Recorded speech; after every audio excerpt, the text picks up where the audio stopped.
Good morning and welcome to our HR Bite session today on mental health first aid at work.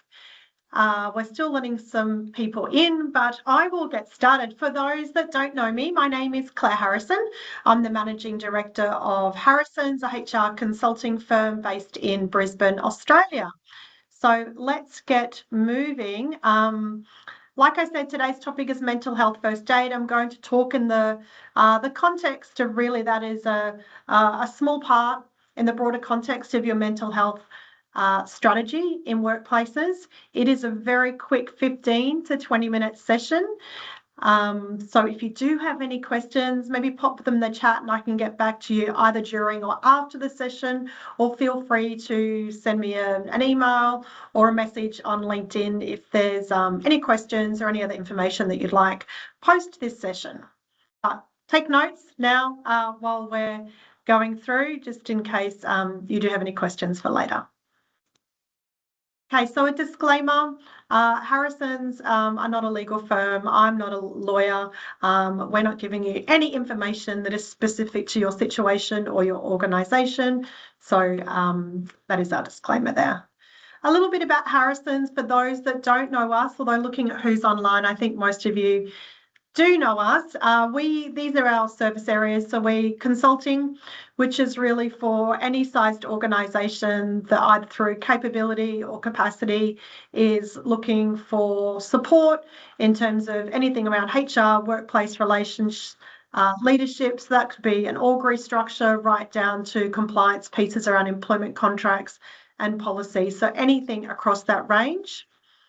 HR team is what we explain as being our outsourced, insourced HR service focused on SMEs that really suits organisations that are probably, that 30 to 300 up to that are growing or at the stage that, they understand the challenges that come with managing people and workforces and the compliance and the development and the culture effort that needs to be made. So that is a product that we do a HR audit at the beginning. We develop a plan and then we allocate a HR manager to that client to deliver on the plan and be the main HR professional expert for those clients. Next is recruitment, which we combine with an onboarding service, mainly focus on professionals and executives. Have been doing quite a few. We've done some CEO roles, head of sales roles, head of HR roles, also marketing manager currently, other similar roles around that area. My HR Experts is our online resource, so it's 24/7 Australian HR support. We have all the recordings of these HR Bite sessions, plus a load of other webinars on there, templates for everything that you need in HR.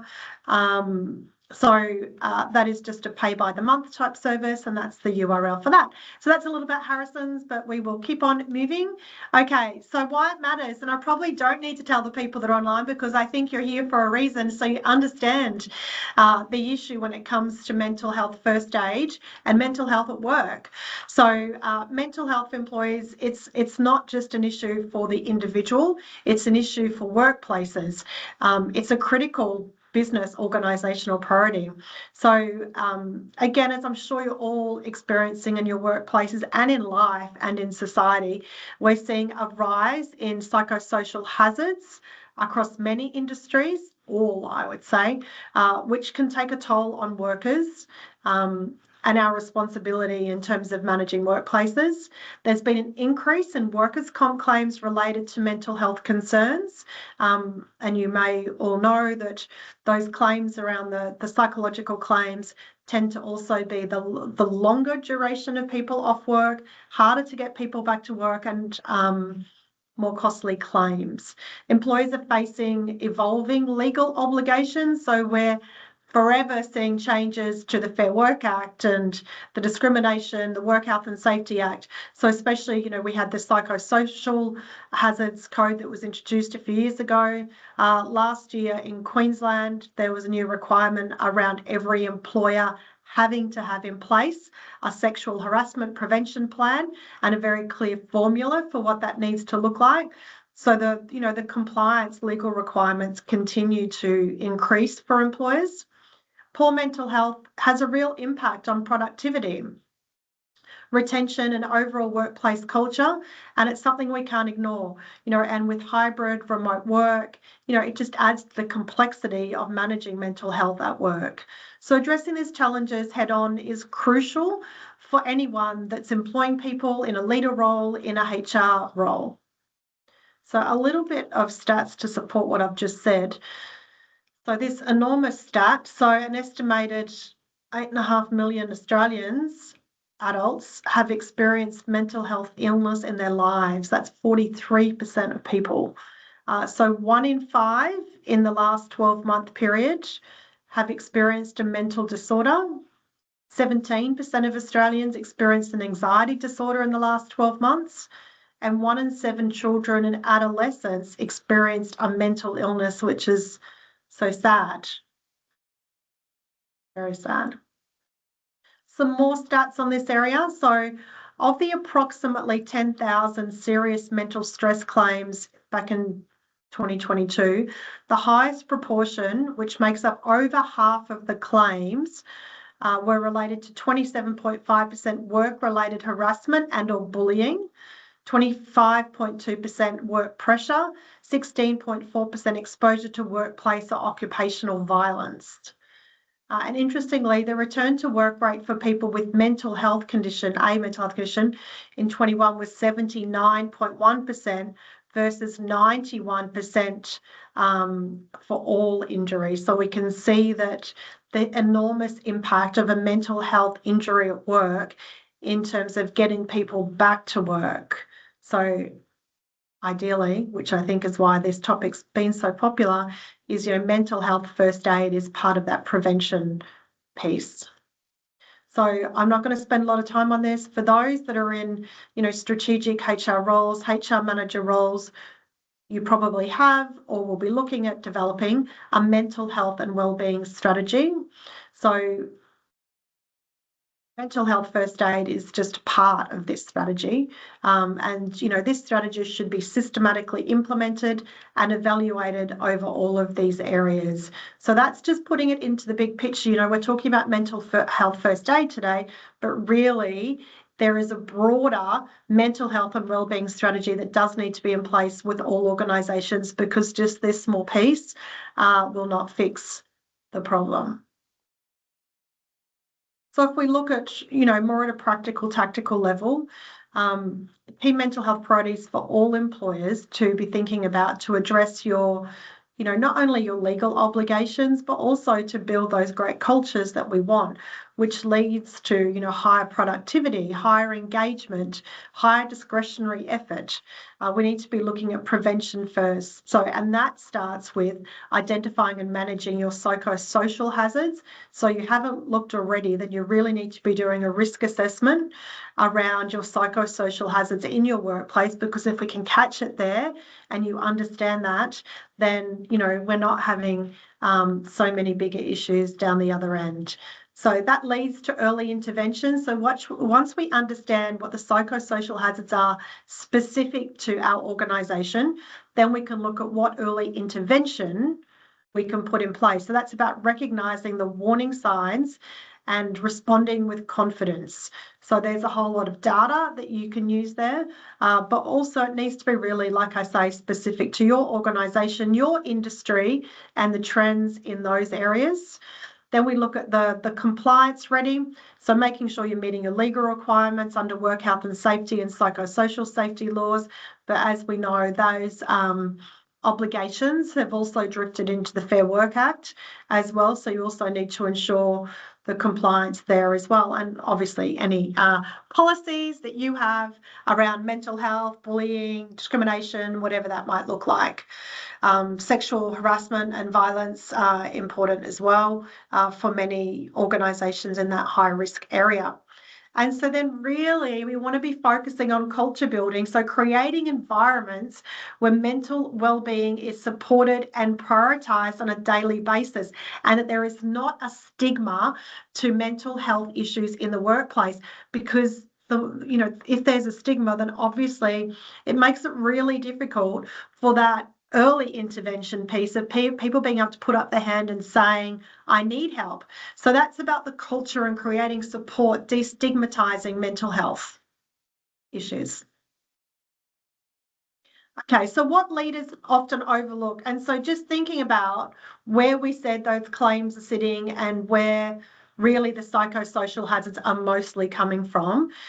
We need, leaders do have a lot of control and employers do have a lot of control over these areas. So thinking about a key risk is around workload and time pressures. That's about setting unrealistic deadlines and a constant sense of urgency. That can lead to burnout, it can lead to mistakes and low morale, which is just, as we know, is a cascade of anxiety, depression, mental health, low productivity, poor morale, and everything that comes with that. So another challenge is role clarity. So we need to get our role clarity right, because what we don't want is unclear expectations or conflict in demands. That becomes difficult for employees to really prioritise and perform effectively. And so often we see, I think there's sometimes a resistance to have a really clear, for example, position description place with KPIs. But as Brene Brown says, is to be clear is to be kind. So, to be unclear is to not be kind. So 99% of employees come to work to do a great job, but they can only do a great job if they're really clear about what the expectations are. They will go and do what they think is right, but that might be wrong. And then we have this tension in between. So really important is to ensure that there is very clear responsibilities, accountabilities, performance measures for all the roles in your organisation. That also includes, because that's something else that we come across very often, is org structure. So organisation structure, so that everyone knows firstly who they report to, and really we want them only reporting primarily to one person. Matrix structures can work, but primarily we need a lead manager, but they need to have clarity around reporting lines, as do other people. Other people in the organisation need to understand who everyone reports to and what the role clarity is for others in the organisation, so they know who to go to. So managers also need the right support structures in place. So this includes, and really importantly, we are seeing a real, which is good, push in this area, is that ability to have difficult conversations with their team members. So, or, do a semi-mediation, that conflict resolution skills, which, doesn't come easy to most people. Most people do want to avoid conflict. That is human nature. So really it's about giving your leaders and managers the skills to be able to deal with the inevitable conflict that will happen in a workplace. So making sure you've got those support structures in place. Finally, psychological safety is crucial, different from psychosocial hazards.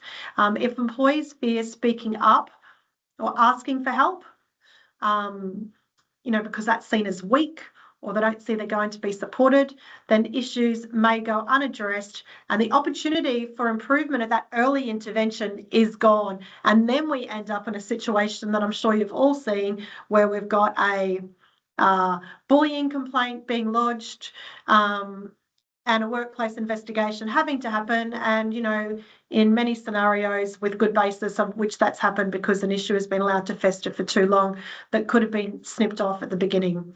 So let's move on. So introducing mental health first aid.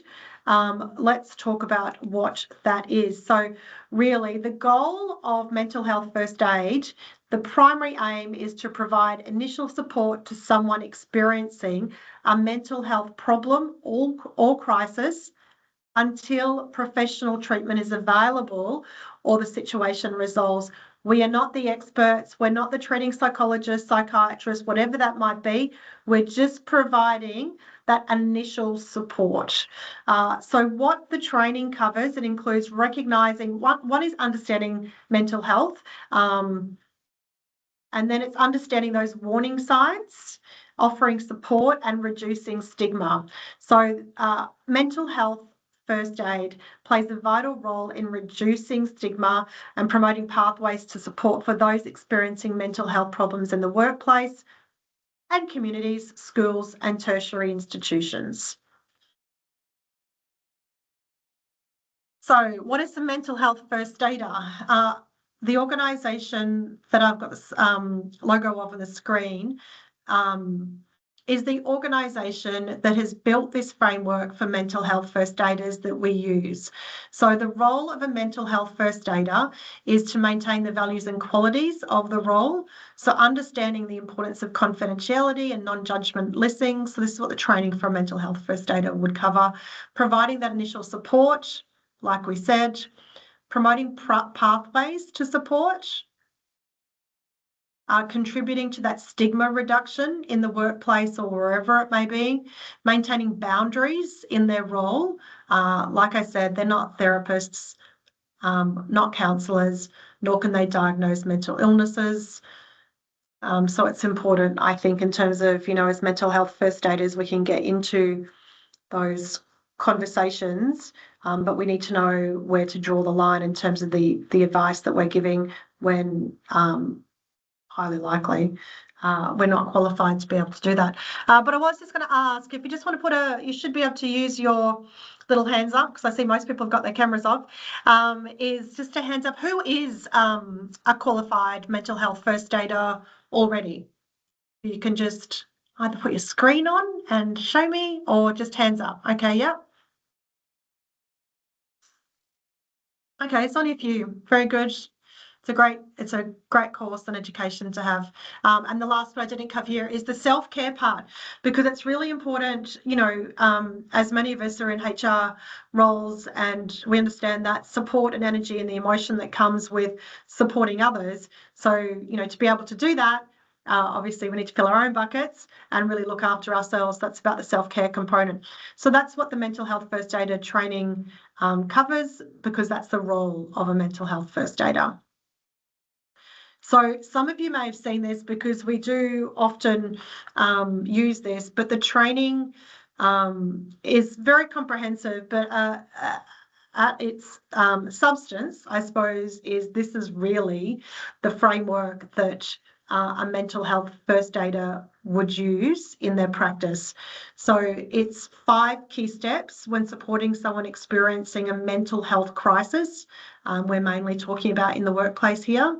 So the first one is A, so approach, assess and assist. So check in with care and concern. L is listen non-judgmentally, give your full attention without advice or judgment. We're just listening. G is the give support and information, so offer practical help and reliable resources. So just to think about. So if someone is having an issue, so we have noticed that they're not as engaged as they used to be, they're not attending the social functions, maybe there's some absenteeism, then, we're going to address it not as a performance issue, we're going to address it as, over a coffee. Do you want to catch up for coffee today? It's just approaching, I've noticed these things.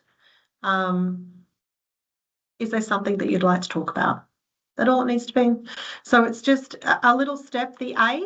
And I think, part of what the training covers too is you're not being afraid. Like, I think we're, I don't know if it's because of the legislation and compliance that sometimes we're fearful to have these conversations. Are we being too upfront with people? But I think it's just that little step. So, if they want to talk, whatever else, then at least we can check in. Then when we're listening, if they move forward with the conversation, we're just listening. It's not about interrupting, asking questions, advising. It's just listening. So giving our full attention, not advising, not being judgmental, and often that is such a useful supportive activity for someone just to be able to sit and talk to someone, and especially if it is outside of their circle, and just to have someone listen, that's a release in itself. The third point is giving support and information. And so maybe simply for us, it might be, have you thought about talking to this person about that, or your manager, or, maybe you could take some leave, whatever that might be, just some little things that you feel based on that situation can help. We're not going to move into being a psychologist, though, and start to provide deeper advice. Then we move to encourage. So encourage professional help. So support connection to appropriate services. So that might be, and there's a list available, but that could be, one is if the organisation, hopefully you all have employee assistance programs, contact the EAP. Or it could be, did you know that if you go to your GP, you can get a mental health first aid plan to see a psychologist? Or do you know there's an expert in this area for teen counselling if it's an issue with child, whatever that might be. And then finally, encourage self-help strategies. So promote positive coping and wellbeing practices. So that is the foundation of mental health first aid in terms of the role and what we do, and really what all of the training is structured to be around. So in terms of practical steps taken away today, think about who your best mental health first aiders could be and would be. Get them some training, review your own policies and procedures, and normalise those conversations. What good practice looks like, regular check-ins, so structured conversations about workload, stress and support needs, manager training to build capability to recognise the steps that we've just, we haven't discussed actually, in terms of what to look out for. That's around the mental health first aid training, visible resources in the workplace, and really that psychologically safe culture environments where seeking help is encouraged and not stigmatised. So this is back to, if you are looking at developing that broader, or have already, mental health and wellbeing strategy, then these are the steps in developing the action plan to implement that strategy. So I won't go into these. That's part of that broader context. So next steps for you: assess the current state, identify who could be the mental health first aiders, review your obligations, start the conversation. Here's some guidelines, but you can message me, some resources. You can message me to find out more about that if you would like. So how Harrisons can help. So we can help in terms of providing your mental health first aid training. We could help you develop your mental health and wellbeing strategy and the needs analysis that comes with the first part of that. We can deliver psychosocial hazards training for your people. We have developed many sexual harassment prevention plans for organisations. So for Queensland, that is very formulaic in terms of how that needs to happen. So we've done that from a range of smaller to large and government organisations. And we have a leadership development program. The next one is kicking off in mid-March. That's on our website under the services section if you wanted to find out more about that. But that is my 4 minutes over HR Bite session for this month on mental health first aid. I thank you for joining me. Please don't hesitate to reach out if I can answer some questions. But thank you very much.